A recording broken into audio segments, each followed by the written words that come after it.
사도행전 16장 25절에서 34절의 말씀 우리 같이 보십니다. Acts chapter 16 verse 25 through 34. 제가 받들어 봉독하도록 하겠습니다. 밤중쯤 되어 바울과 실라가 기도하고 하나님을 찬미하며 죄수들이 듣더라. 이에 호련히 큰 지진이 나서 옥토가 움직이고 문이 곧 다 열리며 모든 사람의 매인 것이 다 벗어진지라. 간수가 자다가 깨어 옥문들이 열린 것을 보고 죄수들이 도망한 줄 생각하고 검을 빼어 자게 하려 하거늘 바울이 크게 소리질러 가로되 내 몸을 상하지 말라. 우리가 다 여기 있노라 하니 간수가 등불을 달라고 하며 뛰어들어가 무서워 떨며 바울과 실라 앞에 부복하고 저희를 데리고 나아가 가로되 선생들아 내가 어떻게 하여야 구원을 얻으리까 하거늘 가로되 주 예수를 믿어라. 그리하면 너와 내 집이 구원을 얻으리라 하고 주의 말씀을 그 사람과 그 집에 있는 모든 사람에게 전하더라. 밤 그 시에 간수가 저희를 데려다가 그 맞은 자리를 씻기고 자기와 그 권석이 다 침례를 받은 후 저희를 데리고 자기 집에 올라가서 음식을 차려주고 저와 온 집이 하나님을 믿었으므로 크게 기뻐하니라. 아멘. 우리 다시 한번 기도하겠습니다.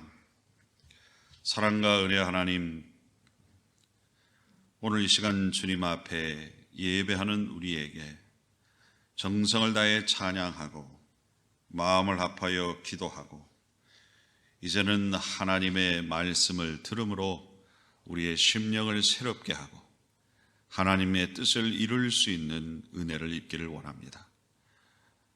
생명의 보고를 여셔서 그 놀라우신 생명의 말씀을 듬뿍 손에 담으셔다가 오늘도 하늘문을 여시고 우리에게 바로 이 예배 드리는 우리에게 부어 주셔서 참으로 이 생명의 말씀을 통해 우리가 놀랍도록 승리할 수 있는 은혜가 있게 하여 주시옵소서. 다가오고 예수님의 이름으로 기도드렸사옵나이다. 아멘. 제가 생명의 보고를 여시고 부어 주시옵소서 하면서 제가 설교 원고를 이렇게 손으로 들어서 제 강대 위에 올려놨습니다. 하나님께서 이렇게 우리에게 부어주시는 생명의 말씀의 은혜가 있기를 주의 이름으로 다시 한번 축원합니다. 할렐루야. 제가 오래전에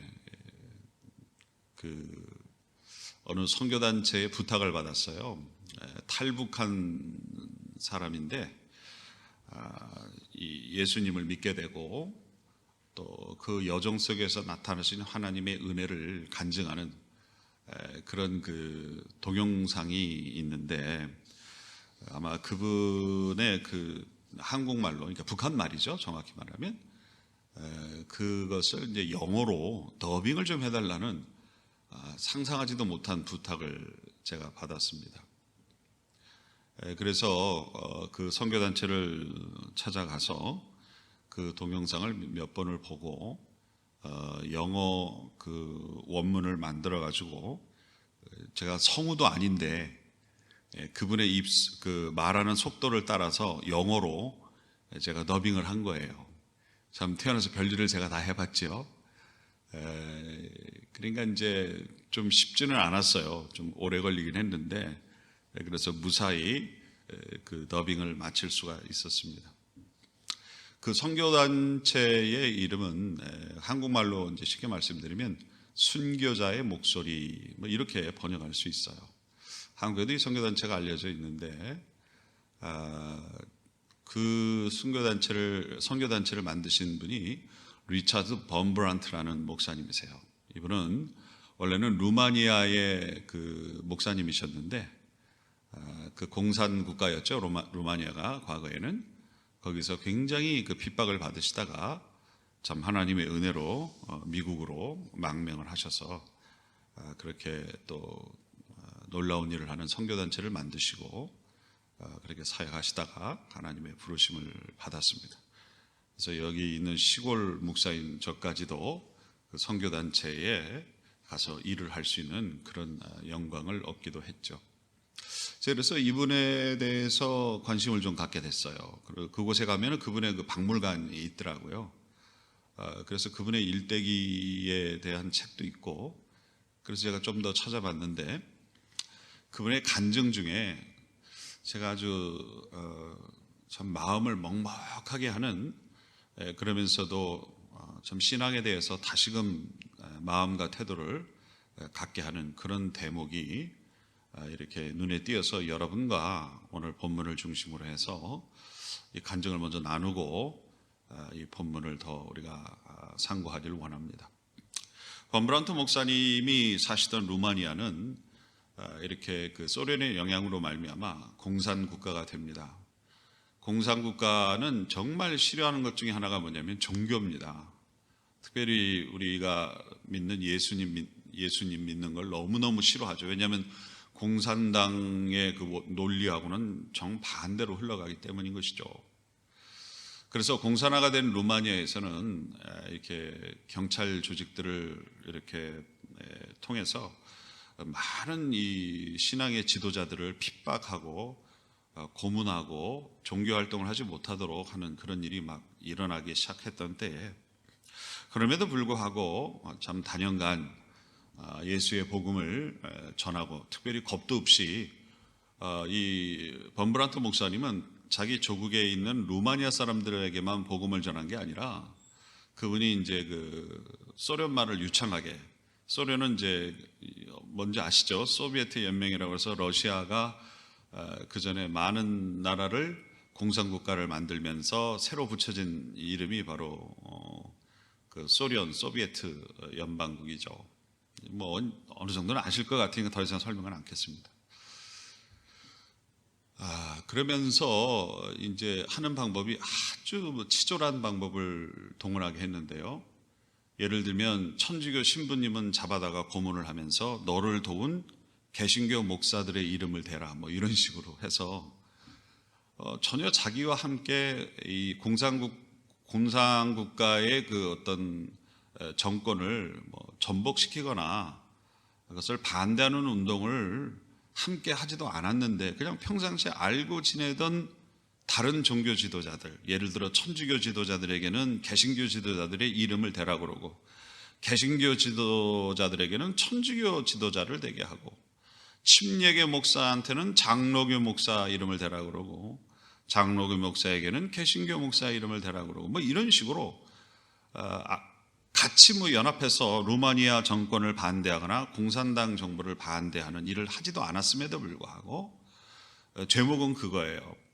연합해서 이 정권을 무너뜨리려고 했던 범죄자 색출이라는 그런 제목하에 이름만 대라는 거예요. 제목은 자기들이 만들어 놓고 그런 일을 하지 않았음에도 불구하고.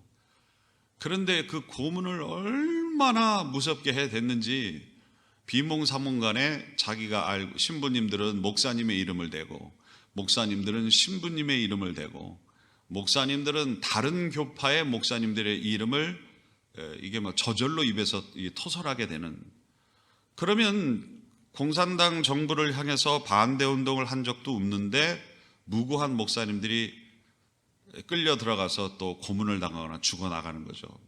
근데 이것은 그 당시에 정부도 알면서 그 땅의 종교를 없애기 위해서, 특별히 기독교를 없애기 위해서 저들이 부리는 아주 기만술이었죠. 그런 와중에 이 럼브란트 목사님도 나중에 알고 보니까 어느 침례교 목사님, 잘 알고 지내는 침례교 목사님이 자기 이름을 대는 바람에 자기도 끌려갔다는 것이죠. 물론 복음을 열심히 전하고 심지어는 이 소련 사람들에게까지 복음을 전하는 이런 아주 뭐 이 소련 정부에서 볼 때는 아주 기고만장한 아주 건방진 행동으로 보이는 것이죠. 그러니까 함정을 팠던 거죠. 주변 사람을 잡아다가 고문을 해서는 거짓 자백을 하게 한 거죠. 그것도 어떤 같은 목사님을 통해서. 그러니 뭐 대단한 증인이 되는 거 아니겠어요? 잡혀 들어갔는데 1948년도에 처음 잡혀 들어갔답니다. 그리고는 계속 고문을 하는데 이렇게 써 있어요. 제 척추와 뼈들을 부러뜨리고, 여러분 손가락뼈 하나만 부러져도 무지 아픈데 척추뼈를 부러뜨리고 나머지 뼈들을 차례대로 부러뜨렸습니다. 12군데나 칼자국을 냈고 칼로 베었다는 거죠. 18군데를 불로 찢었으며, 이런 식으로 고문을 하기를, 석방 됐다 하면 또 잡혀 들어가고, 석방 됐다 하면은 또 잡혀 들어가고, 나중엔 안 되니까 아내를 또 잡아와서 아내도 함께 고문을 가하고, 그리고 미하이라고 하는 아들이 있었는데 그 아들까지 데려와서 자기 앞에서 고문을 하고 매질을 하면서 복음 증거하지 않겠다고 맹세하라고 하고, 또 다른 너를 협조한 자들의 이름을 대라, 네 성도들의 이름을 대라, 너를 도운 목사들의 이름을 대라 하면서 고문을 했다는 것이죠. 그래도 한 사람도 그 입술로 그 당국자들에게 불지를 않자 심지어는 톱날로 되어져 있는 수갑을 채워놓고 족쇄를 채워놓고 거꾸로 매달아 때리고 고문하고, 냉장고에 넣어서 얼어 죽을 때쯤 되면 끈에다가 다시 녹이고, 또 깨어나면 냉장고에 넣어서 또 얼어 죽을 때쯤 될 때야 꺼내주고 하는, 차마 입에 담을 수 없는 고문을 계속 자행을 했다고 하는 겁니다. 자기의 성도가, 자기가 이렇게 고발을 해서 잡혀온 건 아닌데 잡혀온 성도가 정말 그 앞에서 정말 온 감옥에 피범벅이 되어서 매맞아 죽는 것을 눈으로 봐야 하고, 자기 엄마 아빠가 잡혀 들어온 상태에서 그 아들이 유리방황할 때 그 아들을 데려다가 거둔 자들도 잡혀 들어와서 불구가 될 정도로 매맞아 나가고, 이런 무서운 핍박이 정말 오랜 동안 지속이 됐답니다. 그래도 복음을 전하지 않겠다는 맹세도 안 하고 그를 협조했다는 사람들의 이름을 대지도 않으니, 이 기독교를 말살하려고 하는 정책이 추진이 잘 되질 않으니까 도저히 안 되겠다 해서 이 범브란트 목사님의 음식에 마약을 타기 시작했다는 거예요. 그런데 나타나는 현상이 뭐냐면, 어느 날 주기도문을 외우는데 주기도문이 생각이 안 나더라는 거예요.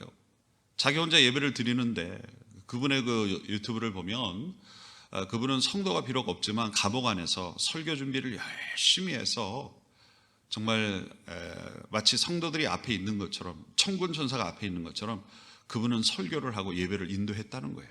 그리고 어느 날 언제 하나님이 자기를 또 이렇게 많은 성도들을 향해 말씀을 전하고 예배 인도하는 날을 주실지 모른다는 그런 믿음 하에 그는 그렇게 했다는 것입니다. 그래서 독방에서 홀로 예배를 인도하는 가운데에 주기도문을 외우려고 하는데 생각이 안 나더라는 거예요. 그게 마약의 후유증인 것이죠. 그러고 나서는 그것도 안 되니까, 그래도 복음을 전하지 않겠다는 맹세도 안 하고 자기를 협조한 사람들의 이름을 대지 않자 이제는 그를 아예 정말 불구의 사람을 만들기 위해서 기억력이 흐려지는 약을 먹이기 시작했다는 것이죠. 그런 가운데 완전히 아무것도 못할 정도가 된 것 같다고 했을 때야 럼브란트 목사님을 석방시켰는데, 그가 나와서 하는 것이 딱 4가지가 기억이 난다라고 그 아들 앞에서 고백을 했답니다. 첫째, 하나님은 살아계신다. 둘째, 예수는 우리의 구주시다. 셋째, 주 예수를 믿는 자는 영생을 얻는다. 넷째, 세상에 살아가는 방법 중에 사랑이 최고이다. 이 4가지는 자기가 그래도 기억이 난다고 아들 앞에서 기뻐했다는 것입니다. 대단한 분 아닙니까? 그러나 그 후유증이 너무 심해서 당장의 목회를 한다는 것이 너무 부담이 되어 조용한 시골로 내려가 조용히 농사를 짓고 살아가는 가운데에 말씀을 전하지 않는 그 자체가 오히려 감옥에서 고문을 당할 때보다 더 괴롭다는 마음이 들기 시작하더랍니다. 그래서 하나님께 다시 기도했답니다. 하나님, 나를 온전케 하시사 다시금 당신의 복음을 전할 수 있는 목사로 만들어 주시옵소서라고 울면서 기도를 했대요. 그런데 마음속에 하나님이 뜻밖의 말씀을 하시더랍니다. 그렇다면 너 또 나를 위해 감옥에 들어갈 수 있겠느냐? 귀를 의심했답니다. 마음을 의심했답니다. 내가 뭐 이거 잘못 들은 것 아니야? 내가 뭐 착각한 거 아니야? 아니, 그 끔찍한 감옥으로 하나님이 나를 다시 들어가라고 하신다는 건가? 처음엔 믿기지 않았지만 기도하면 계속 그런 마음을 주시더라는 거예요. 하나님, 내가 다시금 복음을 전할 수 있도록 온전케 해 주시옵소서. 그럼 하나님이 여지없이 마음속에 그렇다면 나를 위해 감옥에 다시 들어가라. 그래서 나중에 하나님 앞에 알겠습니다, 하나님. 하나님께서 감옥에 들어가라 하시면 제가 그 감옥에 들어가 또 그 안에 있는 자들에게 복음을 전하며 모진 고문과 핍박과 유혹이 있을지라도 견디며 그 안에 있는 자들에게 복음을 전하도록 하겠습니다. 그것이 하나님의 뜻이라면 순종하겠습니다. 했는데 아니나 다를까 비밀 결창들이 어느 들이닥쳐서는 그 하나님 앞에 아멘한 순간 비밀 경찰들이 들이닥쳐서 그를 또 체포해서 간 거예요. 들어가자마자 복음 전하지 말라는데 왜 복음을 전했느냐 뭐 이러면서, 사실 복음을 전했다기보다는 그 동네 아이들 데리고 동물원에 가서 사자 우리 앞에서 과거에 우리 믿는 자들은 이런 사자들에게 잡혀 먹어가면서도 복음을 전했다 이 얘기한 건데, 이게 어떻게 또 당국에 고발이 돼서는 그걸 빌미로 복음을 전했다 해갖고 또 그렇게 잡혀간 거였더라는 겁니다. 무지막지한 고문이 또 시작이 되고, 복음 전하지 않겠다고 맹세해라, 너를 협조한 사람도 그냥 똑같은 그런 방법으로 고문을 하고 취조를 하고 하는 가운데에 이 감옥에 들어오는 사람들이 옛날하고는 또 다른 사람들이 들어오더랍니다. 루마니아에 공산 정부를 만들어내는데 일조를 했던 사람이 그 법무장관 출신인데요, 그 사람이 세상에 잡혀 들어왔더래요. 루마니아가 공산화되는데 1등 역할을 했던 정부의 요인이 그 친구들에게 배반을 당해갖고 들어왔답니다. 들어오면 또 어떤 걸 해야 되냐면 너를 협조한 사람이 누구냐라는 이름을 대야 되는 거예요. 그러니까 어떤 현상이 일어나냐면 요직에 있던 사람들이 계속 줄줄이 그 감옥에 들어오는 거예요. 그 사람은 자기 친구 또 누구를 도왔다고 고문 중에 실토를 해버리면 그 뒷실토에서 잡혀 들어온 사람들은 또 다른 사람을 이름을 대는 거예요. 근데 그 사람들은 그 감옥에서 누구를 만나냐면 이 럼브란트 목사님을 만나는 거예요. 그래서 루마니아의 공산정부를 세웠던 요인들, 실력자들이 그 친구들의 배반에 의해서, 밀고에 의해서, 왜 자기가 살아야 되니까, 그렇다고 살아나가는 건 아니었겠지만 그들이 들어와서는 범브란트 목사님을 만나는 거예요. 처음에는 범브란트 목사님 앞에서 막 하나님을 욕하고 기독교를 욕하고 막 생떼를 쓰다가도 그 범브란트 목사님의 성령 충만하신 복음 전도에 저들이 무너져 가기 시작하고 복음을 받아들이는 이런 놀라운 역사가 있었다라고 하는 것입니다.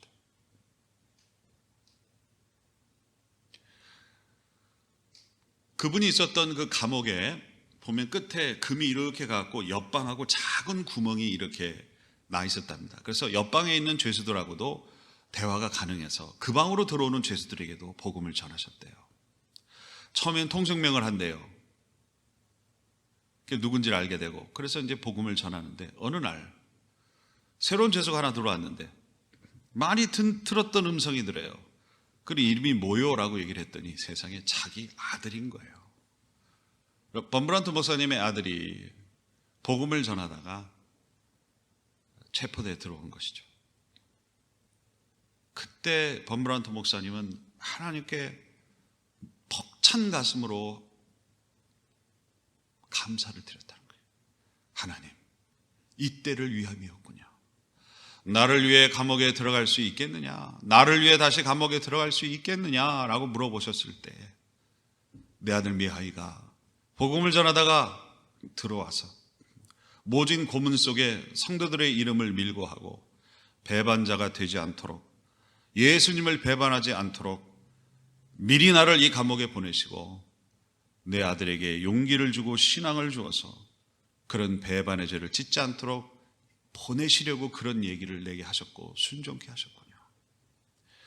아니라 다를까 무지막지한 고문이 그 아들에게도 가해지고 예수님을 배반하고 성도들을 배반하라고 하는 회유와 고문이 있었지만 그 아들은 끝까지 그 고문을 견디며 찬양하며 숨져가는 일을 보았다고 하셨습니다. 저는 이 간증을 보면서 소위 말해서 그냥 울었어요. 너무 기가 막혀서. 하나님, 제가 하고 있는 이 목회와 신앙은 너무나도 이분에 비해서는 어리고 어린 것이네요. 이분 앞에는 저는 목회자라는 명함도 못 내밀겠습니다. 이런 마음이 들었습니다. 하나님의 이 섭리와 사랑과 은혜가 이런 것이었구나.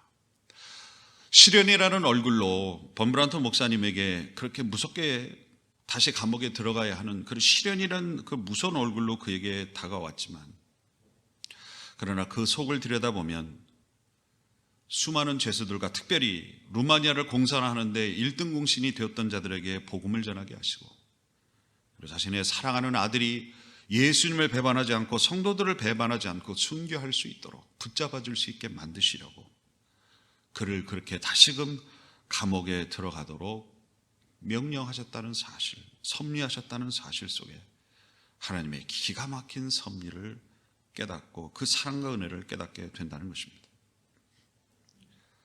오늘 본문에 나오는 빌립보 감옥에 갇혀 있는 바울과 실라의 일도 거의 유사하지요. 2000년 전 빌립보 감옥에서 일어났던 이 놀라운 하나님의 섭리가 바로 20세기의 루마니아 감옥에서도 있었다는 것인데요. 바울과 실라는 정말 복음을 전하다가 더러운 영에 씌어진 자를 해방시켜 주다가 저들은 밀고를 당하고 고소를 당하고 감옥에 갇힙니다. 감옥에서 나오기를 열망하는 기도와 몸부림을 칠 수도 있었고, 특별히 바울에게는 로마 시민권이 있었기 때문에 함부로 재판을 받지 않고 감옥에 갇히거나 매질을 당하지 않을 수 있는 특권이 있었음에도 그는 자신이 로마 시민권을 갖고 있다는 얘기를 미리 하지를 않습니다. 왜냐하면 하나님의 섭리로 자기가 감옥에 갇혔다는 것을 알았기 때문인 것입니다.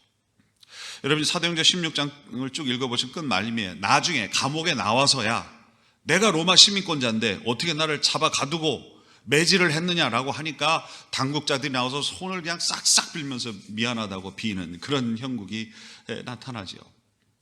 그러나 바울은 자기가 쓸 수 있는 로마 시민권을 쓰지 않고 때리면 맞고 무시하면 무시당하고 가두고 매질하고 매달아 놓으면 그냥 그대로 했습니다. 감옥에 들어가기 위해서 어떻게 보면 용트림을 쓴 것이죠. 그런 가운데 그 감옥에 가두셔서 이루실 하나님의 그 크신 뜻을 생각하며 그 위대한 일에 바울과 실라가 쓰이는 것에 대하여 감사하며 찬양을 올릴 때 옥문이 흔들립니다. 하나님의 임재 역사가 나타납니다.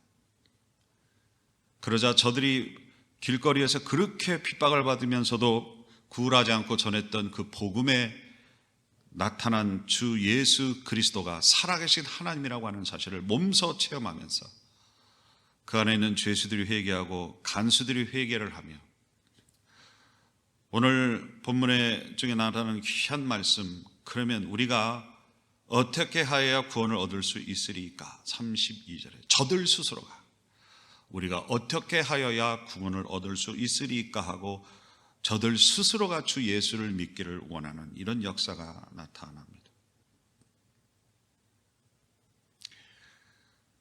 31절에 가로되 주 예수를 믿으라 그리하면 너와 내 집이 구원을 얻으리라 하고,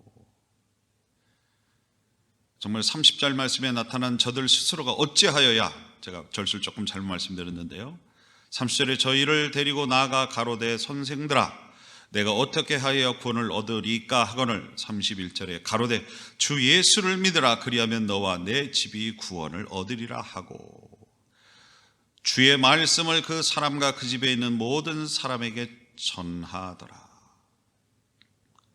이 놀라운 역사가 나타나는 것이죠. 시련이라는 무서운 얼굴로 다가왔으나 그러나 그 시련을 당당히 감당하고자 했을 때 오히려 그 안에 있었던 죄수들과 간수들이 예수님을 믿는 역사가 나타났다라고 하는 것입니다. 시련 고난의 시리즈 계속 말씀드리면서 어떻게 보면 좀 연장선상에서 말씀을 전하게 되는데요.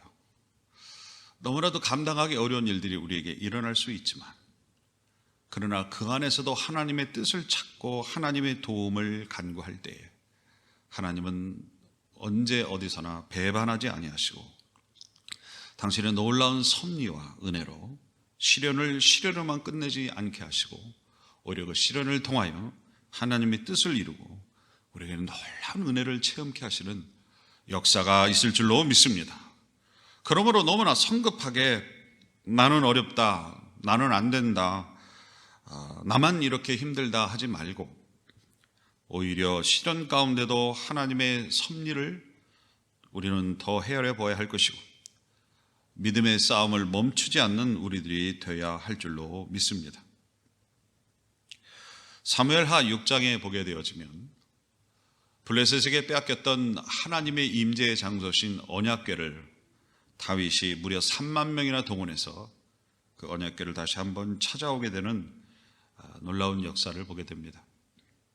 새 수레에 단장된 새 수레에 하나님의 언약궤를 싣고 예루살렘 성으로 돌아오는 중에 갑자기 그 소들이 미쳐 날뛰면서 언약궤가 뒤집어지려 하고 그것을 옆에서 함께 이렇게 수레를 끌고 가던 웃사라는 사람이 그 언약궤에 뒤집어지는 것을 막으려고 손을 댔다가 그 자리에서 즉사를 하고 다윗이 이것을 보면서 하나님 내게 왜 이런 시련을 주십니까? 나는 하나님의 임재의 장소신 언약궤를 이렇게 잘 가져다가 하나님의 성막에 모셔놓고 우리가 하나님을 잘 섬기려 하는 좋은 뜻으로 이렇게 새 수레에 사람을 동원해가지고 잘 모시고 가는데 이런 일을 주십니까? 저희가 싫으신 겁니까?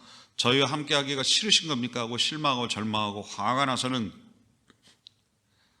그냥 가버립니다. 그런데 그 하나님의 언약궤는 소가 날뛰고 그 수레를 끌어갈 수 없게 되자 사람들이 어깨에 매어 오벳 에돔이라고 하는 사람의 집에 안치하게 되죠.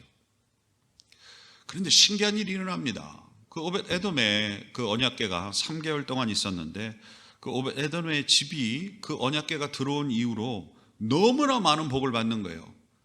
그 얼마나 많은 복을 받았는지 다윗의 귀에 들어갈 정도로 하나님의 언약궤가 그 집에 들어온 이후로 그 집이 말할 수 없는 복을 받고 있다라는 얘기를 다윗까지 들었다는 것이죠. 이때 다윗이 왜 이런 일이 있을까? 정성을 다해 하나님의 언약궤를 모셔오려고 하는 나에게는 그렇게 엄청난 불행한 일이 있었는데 저렇게 단지 하나님의 언약궤를 모시고 있는 오벳 에돔의 집은 왜 복을 받는 것일까? 다윗이 궁금하고 상당한 신앙적 호기심이 그 속에서 일어납니다. 그러면서 그가 신앙적으로 복기를 합니다. 복기라는 말은 뭐냐면 여러분 우리가 이제 바둑을 두는 분들을 보면 아는데요. 바둑의 대국이 다 끝나고 나면 처음부터 두었던 그 바둑돌의 그 과정을 처음부터 보는 것이 아니라 거꾸로 그 바둑집에 바둑판에 까만 알과 하얀 알이 이렇게 놓여지면서 서로 이렇게 대전을 치르잖아요. 그래서 완전히 꽉 차서 그 대전이 끝나고 난 뒤에 거꾸로 마지막 수부터 처음 수까지를 거꾸로 헤아려가면서 어떻게 이 바둑의 수싸움이 진행이 되었는지를 헤아려 보면서 왜 이겼는지 왜 졌는지를 이렇게 파악하는 것을 바둑 용어로 복기라고 합니다. 복기. 그러니까 다윗이 그 복기를 한 거예요. 신앙적 복기. 나한테 왜 그런 시련이 일어났을까? 왜 나는 정말 새 수레까지 좋은 수레까지 동원해서 그 언약궤를 잘 모셔오려고 했는데 소위 말해서 그런 사람이 죽고 소가 날뛰는 엄청난 불행이 일어나고 오벳 에돔은 왜 아무것도 하지도 않은 것 같은데 저런 복을 받았을까 하고 그가 곰곰이 하나님 앞에 신앙적 복귀, 되돌아봄을 갖습니다. 근데 그가 철저히 깨달은 것이 있습니다. 아무리 인간적으로 좋은 모습을 가지고 좋은 방법을 가지고 하나님을 섬기고 높이려 했지만 말씀에 기록된 대로 하지 않고 사람이 좋은 대로 했다는 거예요. 말씀에는 분명히 뭐라고 기록이 되어 있습니까? 하나님이 그 언약궤를 어깨에 메어서 직접적으로 운반하도록 명령을 해 놓으셨는데 모세 당시에 만들어진 그 경전을 보게 되면 이곳저곳에 그렇게 기록이 되어 있는 것을 다윗이 다시 한번 그것을 확인하면서 이거였구나. 하나님께서는 하나님의 임재 장소인 언약궤를 사람의 어깨에 직접 메어서 운반하도록 되어져 있는데 그 말씀을 내가 알면서도 그것을 귀히 여기지 아니하고 자기 딴에는 좀 더 잘한다고 새 수레에 실어서 서로가 끌게 하고 사람이 옆에서 호위하도록 자기 나름대로는 참 좋은 방법이라고 생각하고 하나님의 언약궤를 그렇게 옮겨오려 했지만 결국 결과적으로는 하나님의 말씀을 무시한 것이 되고 하나님의 한 말씀을 무시하면 두 말씀을 무시하게 되고 두 말씀을 무시하면 열 말씀을 무시하게 되고 열 말씀은 백 말씀, 천 말씀, 나중에는 하나님의 말씀 웬만한 건 다 무시하고 사람이 좋은 대로 그저 하나님을 섬긴다는 그런 허울만 남을 뿐 사람들이 좋은 대로 행하는 그런 일이 되고 만다는 거예요. 여러분, 사사기를 보게 되어지면 이스라엘 백성들이 가나안을 거반 정복해 놓고도 결국 거꾸로 가나안 원주민들에게 되려 정복당해서는 수많은 세월을 흐르게 되는 그런 불행의 역사가 기록이 되어 있습니다. 그런데 그 사사기를 한 문장으로 요약하는 문장이 나오는데 뭐라고 말을 하냐면 왜 이스라엘 백성들이 다 이기는 전쟁에서 다시금 패배해갖고 저들의 종이 되고 정복당하는 이런 불행을 겪게 되었는가? 그걸 이렇게 얘기합니다. 각기 제 좋은 대로 갔거늘. 그러니까 하나님 말씀대로 저들이 살려고 한 것이 아니라 하나님의 백성이라는 허울은 이스라엘 백성이 하나님의 백성이라는 허울은 있었지만 각기 좋은 대로 행했다는 거예요. 하나님 말씀이 분명히 있음에도 불구하고 저들 좋은 대로 각기 좋은 대로 행했다는 것이에요. 결국 그것이 어떻게 됐습니까? 다 이겨놓은 전쟁에서 오히려 저들에게 지기 시작하고 빼앗기 시작하고 나중엔 저들에게 있어서 식민지가 되어서 저들에게 조공이나 바치는 그들이 나타나면 벌벌벌 떠는 전혀 하나님이 원하시지도 않는 모습이 저들에게 나타났다라고 하는 겁니다.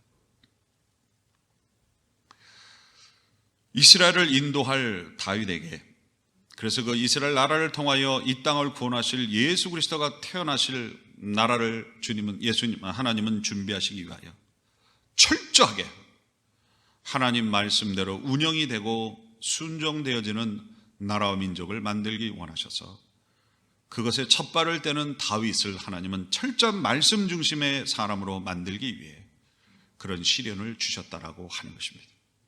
아무리 인간이 보기에 좋은 방법이라도 하나님 말씀에 없는 것이면 하나님이 원하는 것이 아니면 어떤 이유와 논리를 불문하고 해서는 안 된다. 그러나 결과적으로는 궁극적으로는 하나님의 말씀대로 하는 것이 그것이 승리의 비결이고 가장 최고의 최선의 방법이라는 것을 깨닫게 해 주시기 위해서 하나님은 다윗에게 이런 시련을 주고 다윗은 그 시련을 깨닫고 난 이후에는 언제 어디서나 누구 앞에서나 철저하게 하나님 말씀 중심으로 살아가는 사람이 되었고 그렇게 자신에게 맡겨진 백성들을 인도하는 그런 하나님의 세우신 왕이 되었다라고 하는 것입니다.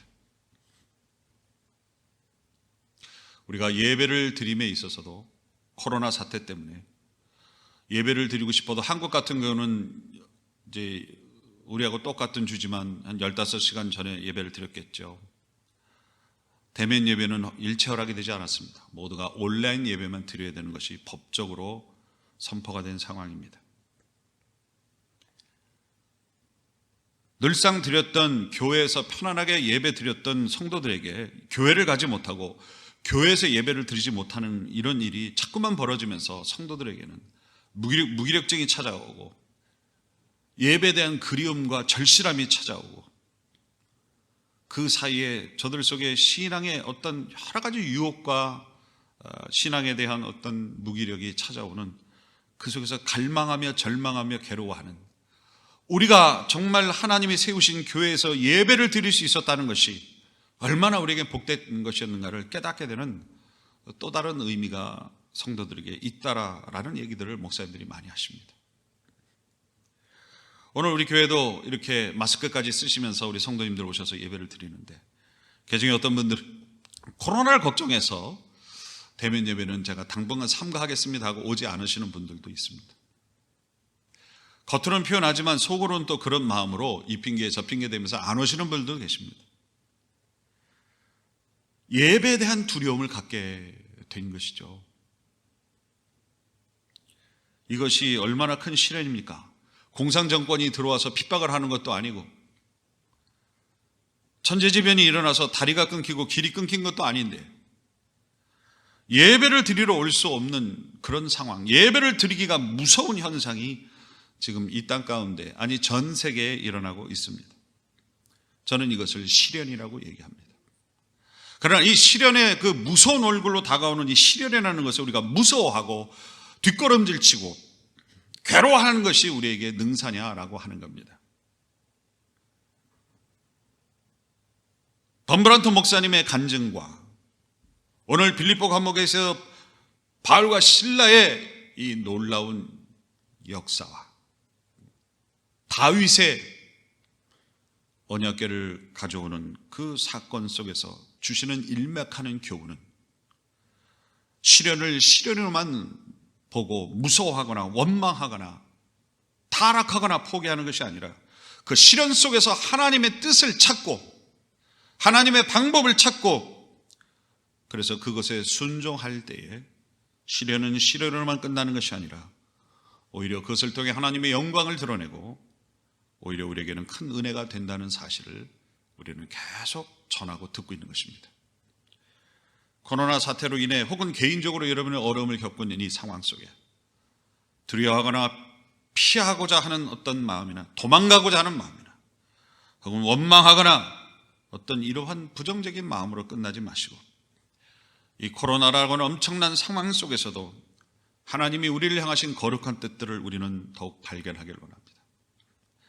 예배에 대한 열정이, 첫째는 더 회복되기를 원하는 하나님의 우리에게 말씀하시지 않으나 그러나 이 시련을 통하여 우리에게 말씀하고 계시는 겁니다.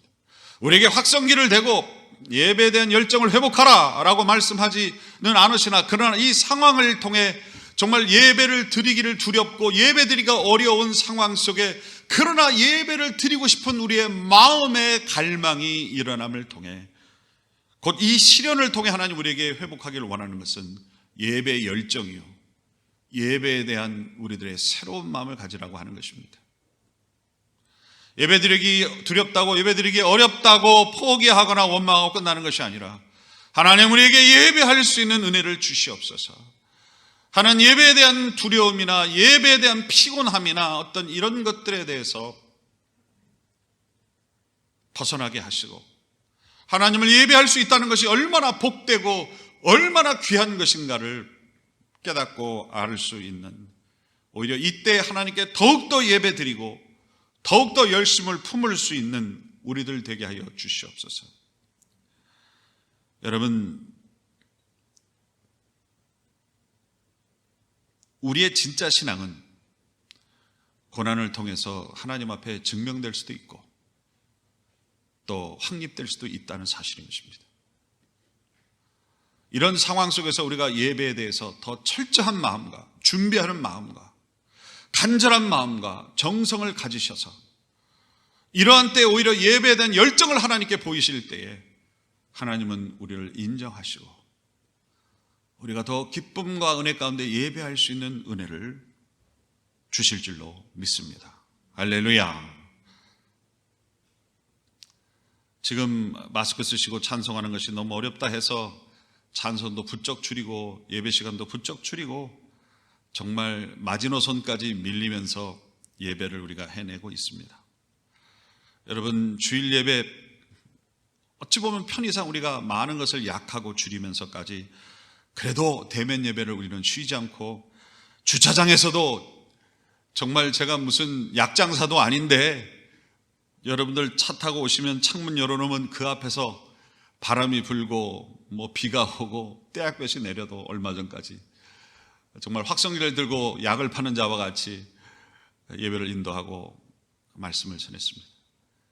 정말 이러한 가운데도 여러분들이 같은 정성과 마음으로 이 대면 예배가 끊어지지 않도록, 정말 많은 교회들이 온라인 예배로 전환된 상황 속에서 오늘날까지 이렇게 대면 예배를 끊지 않고 올 수 있게 된 하나님의 은혜에 감사하고 여러분의 정성과 열정에 감사를 드립니다. 그러나 이에 만족하지 마시고, 코로나라고 하는 이 시련 앞에 굴복하지 마시고 타협하지 마시고, 더욱더 예배에 대한 열정을 가지시고, 하나님에 대한 열정을 가지시고, 신앙에 대한 열정을 가지시고, 오히려 더 하나님을 잘 섬기는 모습을 보여드려서 하나님 앞에 네가 눈에 띄인다, 네가 내 눈에 보인다 하는 그런 아름다운 모습을 오히려 환난과 곤란 중에 하나님께 더 보여드릴 수 있는 저와 여러분이 되시기를 주님의 이름으로 축원합니다. 기도하시겠습니다. 하나님,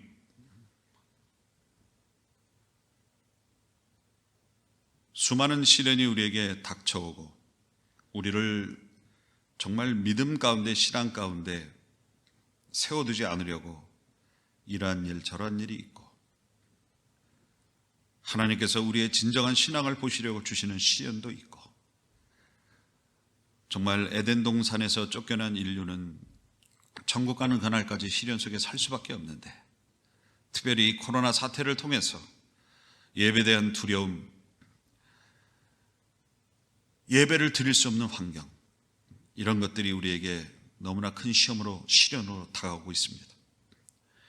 그러나 하나님, 믿음의 선진들처럼 우리가 말씀에서 발견할 수 있는 것처럼 우리가 시련 중에 오히려 하나님을 더욱 의지하고, 시련 중에 하나님의 뜻을 더욱 이루려고 노력하게 하시고, 시련 중에 더욱더 하나님 앞으로 나아가려고 하는 그런 믿음의 역사가 우리에게 나타나기를 간절히 소원하오니, 민다고 하여 밀려나가지 말게 하시고, 오히려 이러한 때에 하나님 앞에 아름다운 신앙, 열정적인 신앙, 열정적인 예배, 열정적인 기도와 우리의 헌신이 더욱 살아 시련 중에 하나님께 오히려 더 아름다운 신앙과 성령의 열매와 예배의 열매를 올릴 수 있도록 주여 도와 주시옵소서. 지금은 주 예수 그리스도의 놀라우신 은혜와 하나님 아버지의 지가신 사랑과 성령님의 감화 감동하심이 오히려 시련 중에 더 아름답게 빛나는 신앙을 올려드리길 원하는 모든 성도와 권속들 머리 위에, 하나님 앞에 아름답게 드리는 헌신과 헌물과 예물 위에, 그들의 삶과 직업과 사업 위에 영원토록 함께할지어다. 아멘.